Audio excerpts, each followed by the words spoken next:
है, कोई नया व्यक्तित्व खड़ा होता है, नई सोच लेकर के, नई ऊर्जा लेकर के, सबसे पहले उसको अवॉइड किया जाता है। क्या कर लेगा? फिर उसका मजाक बनाया जाता है, फिर उसका विरोध किया जाता है। विरोध मौखिक भी होता है और शारीरिक भी, उसको पीटना भी प्रारंभ कर दिया जाता है। और जब भी वो भीड़ जो उसकी तरफ बढ़ती जा रही है, उसको रोकने में लोग नाकाम रहते हैं, तो फिर क्या करते हैं? उसी की भीड़ का हिस्सा हो जाते हैं। भीड़ का हिस्सा होने से पहले उसके समानांतर एक नकली विचारधारा खड़ी करने का प्रयास करते हैं। और यह समय समय पर हुआ। ज्योतिबा फुल्ले की विचारधारा को कम करने के लिए उस समय भी एक नकली विचारधारा खड़ी की गई थी। बाबा अंबेडकर के जब मनुस्मृति की प्रतियां जलाई थी, उस समय भी उनकी विचारधारा को खत्म करने के लिए, कमजोर करने के लिए एक नकली विचारधारा की गई थी। उस महापुरुष के खिलाफ भी एक नकली विचारधारा खड़ी करके कहा जाता है कि जो काम वो कर रहा है वो हम भी तो कर रहे हैं।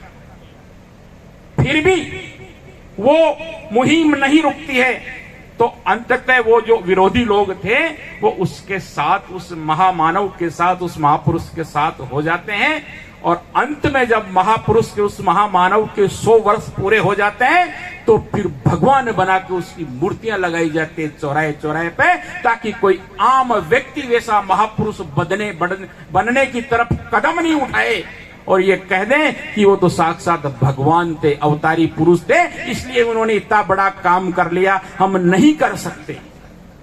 ये उस महापुरुष की सोच की, उस महापुरुष की शिक्षाओं की, उस महापुरुष की मिशन की हत्या करने का एक बहुत बड़ा षड्यंत्र है। इसलिए महापुरुषों को भगवान बनने से बचाओ, उनको केवल महापुरुष ही रहने दो, ताकि उनके किए गए कामों के आधार पर हम आगे बढ़ सकें।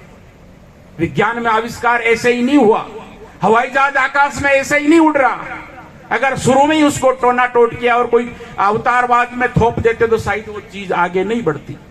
किसी व्यक्ति ने पक्षी को देखा, ये क्यों उड़ता है, फिर खुद ने भी कोशिश की, खुद ने भी उड़ने का प्रयास किया, छत से गिर गया, मर गया। फिर आगे वाले व्यक्ति ने सोचा कि क्यों मरा, पक्षी तो उड़ते हैं, उसके पंख होते हैं, इसके पंख नहीं थे इसलिए मरा। फिर खुद ने पंख लगा के उड़ने की प्रयास किया, खुद भी मरा। ऐसे करके 3-3, 4-4, 5-5 पीढ़ियां खपी होगी, तब जाके हवाई जहाज का आविष्कार हुआ होगा। इस पे अगर शुरू में ही फुल स्टॉप लग जाता तो शायद ये काम नहीं होता। अंत में मेरी समाज के अंदर, पूरे हिंदुस्तान के